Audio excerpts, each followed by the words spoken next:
Good morning, students.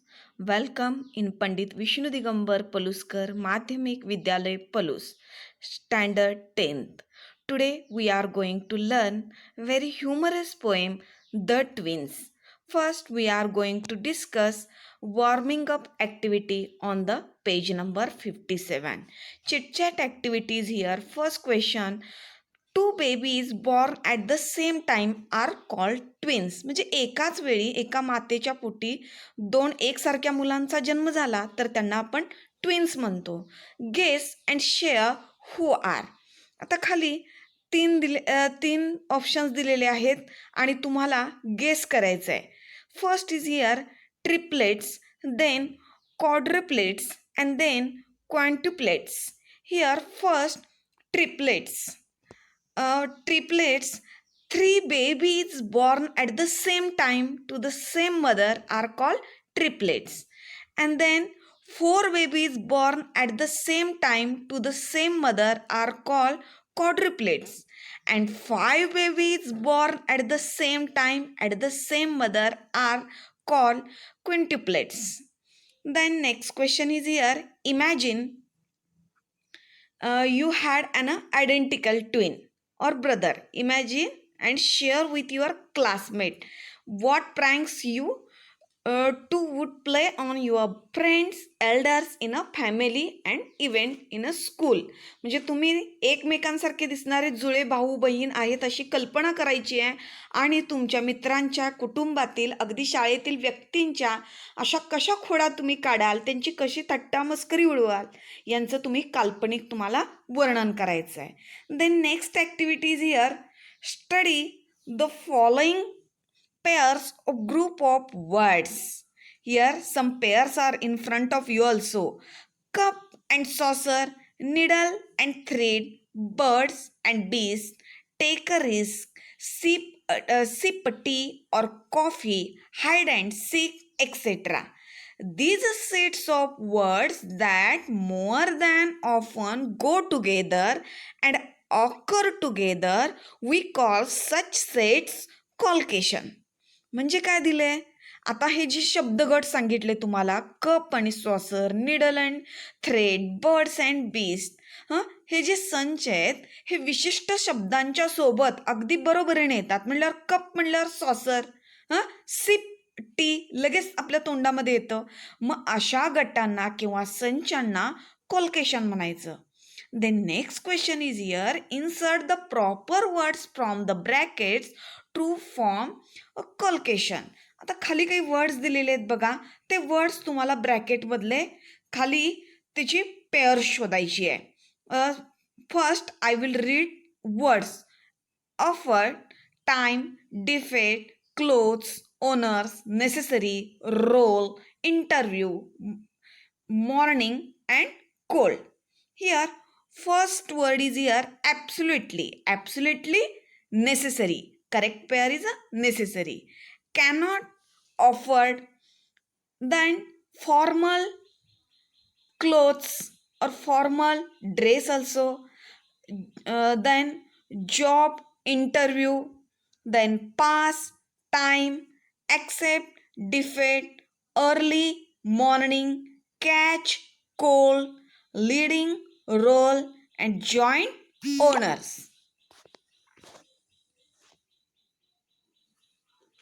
Then next one activity is here. Exaggeration or overstatement often causes humor. Humor म्हणजे विनोद निर्माण करणे. For example, she is a thin as a pin. आता हे example possible होईल का? She is a thin as a pin, अगदी पिनसारखी ती थिन आहे. पण आपण या अतिशोक्ती निर्माण केल्यामुळे एक विनोद निर्माण होतोय.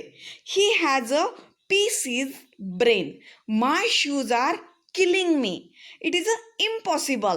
But these statements make these overstatement make a causes of humor.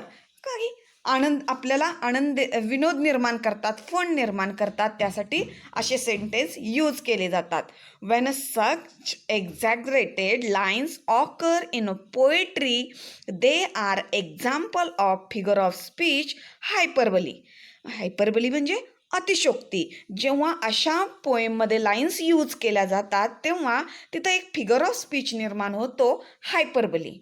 Some examples are here and you have to complete the following examples of hyperbole using the words from the bracket. आता काही ब्रॅकेटमध्ये words दिलेले आहेत, ते words घालून तुम्हाला हायपरबली complete करायची आहे.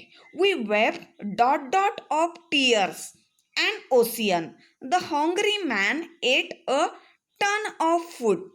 Then he runs faster than a horse. I am amazing to death. I shall come over in just a second. Okay, now we are going to start poem The Twins. First stanza is here in front of you. I will read a line and then translate into Marathi. First line: in form and feature, face and limb, I grew so like my brother. Here the new word, form and feature. Form and feature means structure and appearance. Structure and appearance म्हणजे कसं दिसणं आणि अगदी जडणघडणमध्ये. Face and limb, तिचा चेहरा आणि अवयव. I grew so like my brother. मी अगदी त्याच्यासारखाच दिसत होतो. माझा चेहरा, माझ्या चेहऱ्यावरील अवयव, माझी पूर्ण जडणघडण मी अगदी माझ्या भावासारखा. आय ग्रीव म्हणजे वाढणे. मी अगदी माझ्या भावासारखाच वाढलो. That folks got taking me for him and each for one another. Here folk means लोक and taking means here mistaking म्हणजे चुकून. That folks got taking me for him and is for one another. बघा, काही लोक काय करायचे, आमच्या दोघांच्यामध्ये अजिबात काही फरक नसल्यामुळे लोक मला तो समजत असते आणि त्याला मी समजत असे. Then it puzzle all over kith and kin. Here kith and kins means relative म्हणजे नातलग, मित्र. It reach a fearful pitch means limit और height. It puzzle all over kith and kin. आमच्या दोघांच्यातला सारखेपणामुळे सर्व नातेवाईकांमध्ये, मित्रांच्यामध्ये गोंधळ उडून जात असे. It reach a fearful pitch. आणि त्याच्यामुळेच ही गोष्ट अतिशय टोकाला जाऊन पोचली. For one of us was born a twin, yet not a soul knew which. पहा काय गंमत होती. आमच्या दोघांच्या एकसारखापणामुळे सगळ्या नातेवाईकांचा तर गोंधळ उडालाच, आणि हा गोंधळ एक दिवशी असा टोकाला जाऊन पोहोचला की आमच्यामधला एक जण जुळा म्हणून जन्माला आला, पण तो कोण आहे हे कोणाला सांगताच येईना. कोणालाच सांगता येत नसे. One of us was born a twin. त्या जुळ्यातला एक जुळा जन्माला आला, पण तो कोण हे कोणालाच सांगता येत नसे. Then next stanza is here. One day. Second stanza. One day to make the matter worse before our names were fixed. One day to make the matter worse म्हणजे अधिकच अशी वाईट गोष्ट अशी घडली. Before our names were fixed. आमचे नाव fix करण्याआधी अशी एक घटना घडली. As we were being wash by nurse we got completely mixed. काय घडली तर नर्सनी आंघोळ घालताना आमची अदलाबदल केली. कम्प्लिटली मिक्स, आम्ही मिक्स म्हणजे झालोत, म्हणजे आमचीच त्यांनी अदलाबदल केली त्या नर्सने. And thus you see my fate's decree और rather a nurse whim. Here a new word, decree. Decree means order, फरमान सोडणे. And whim means a sudden change of mind, म्हणजे लहर येणे. Thus you see my fate's decree. मग तुम्ही असं समजू शकता हा माझ्या नशिबाचा दोष किंवा माझ्या नशिबानंच सोडलेलं हे एक फरमान. और रॅदर नर्स विम, किंवा नर्सने केलेला हा घोळ किंवा नर्सच्या मनामध्ये आलेली लहर. My brother John got christened me and I got christened him. Here a christened means a name given to baby at the naming ceremony. Given to a baby at the naming ceremony. Christened means naming ceremony, म्हणजे नामकरण सोहळा, आपण बारसं म्हणतो. My brother John got christened me and I got christened me. आता या नर्सने केलेल्या या गोंधळामुळे, नर्सच्या मनामध्ये आलेल्या त्या लहरीमुळे काय झाली गंमत? माय ब्रदर जॉन गॉट ख्रिश्चन मी. जॉन माझ्या भावाचे नाव ठेवले मला आणि माझे नाव जॉन दिले त्याला, म्हणजे त्याचं नाव जॉन आणि हा पोएम सांगणाऱ्याचं नाव तिथं आपल्याला डिक्लेअर केलं नाही, पण माय ब्रदर म्हणजे त्याच्या भावाचं नाव याला देण्यात आलं आणि याचं नाव जॉन म्हणून भावाला देण्यात आलं. Then in the next stanza, this petal likeness even dog my footsteps when at school, and I was always getting a flock for a John turn out a fool. Here this fatal means leading to disaster और a death, म्हणजे अतिशय हानिकारक. Likeness even a dog means here continue to follow, म्हणजे पिच्छा न सोडणारा. म्हणजे हा कमालीचा एकसारखापणा. My footstep when at school, म्हणजे माझी पावलं जेव्हा शाळेमध्ये प्रथमतः पडली आणि मग त्या शाळेमध्ये मी जेव्हा दाखल झालो, त्या शाळेत सुद्धा इवन डॉग म्हणजे पिच्छा न सोडणे, माझ्या सारखेपणातला हा पिच्छा सोडला नाही. And I was always getting a flog. Here flog means beaten up, म्हणजे मार बसणे. For a John turn out a fool, म्हणजे जॉन काही उपद्व्याप करत असे आणि त्याचा मार, त्याची पनिशमेंट हे नेहमी मलाच मिळत असे. I put this question fruitlessly to everyone I knew.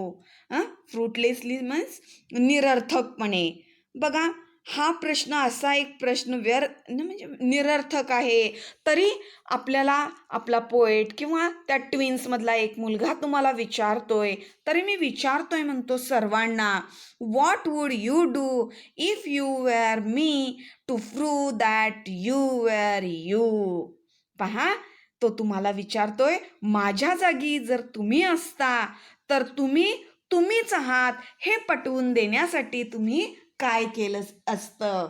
To prove that, prove म्हणजे पटवून देणे, दॅट यू आर यू, तुम्हीच आहात हे पटवून देण्यासाठी तुम्ही काय केलं असतं.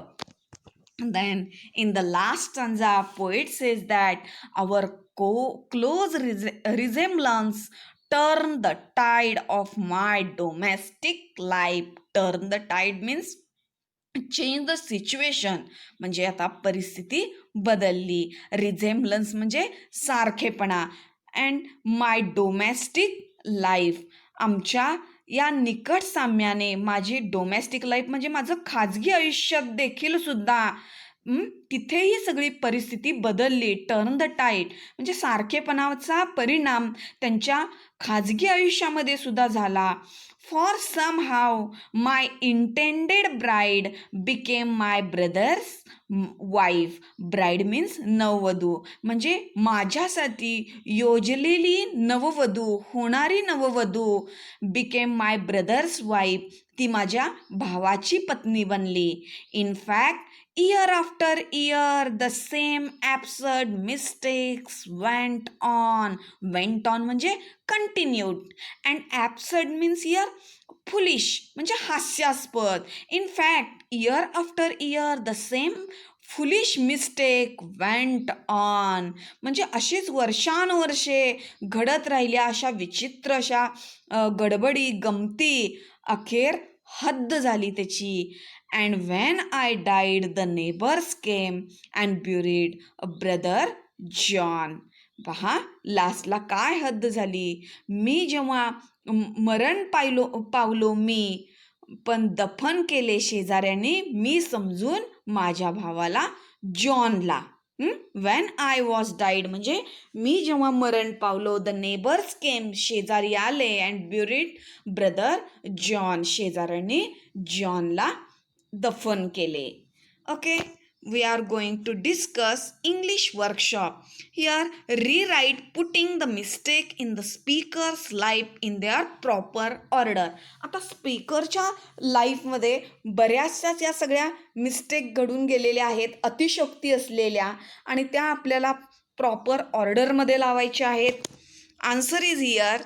First, no one in the family could distinguish between the twin babies. Second, at the naming ceremony, wrong names were given to me, the twin brothers. Third one, he got beaten up often at the school. Fourth, the speaker desperately asked for guidance. And fifth, the speaker's bride became his brother's wife. And sixth sentence is here. Even in a death, the twins were not spread during a burial. Then next activity is here. Pick out 4 situations in lives of twins which too absurd and senseless to believe. absurd म्हणजे police, अगदी हास्यास्पद, senseless असलेल्या बऱ्याच situation या पोएममध्ये सांगितलेल्या आहेत.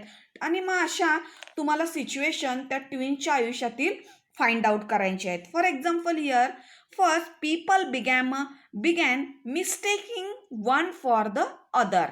म्हणजे याला तो समजायचे आणि त्याला जॉन समजायचे. The speakers brother God name John intended for the speaker.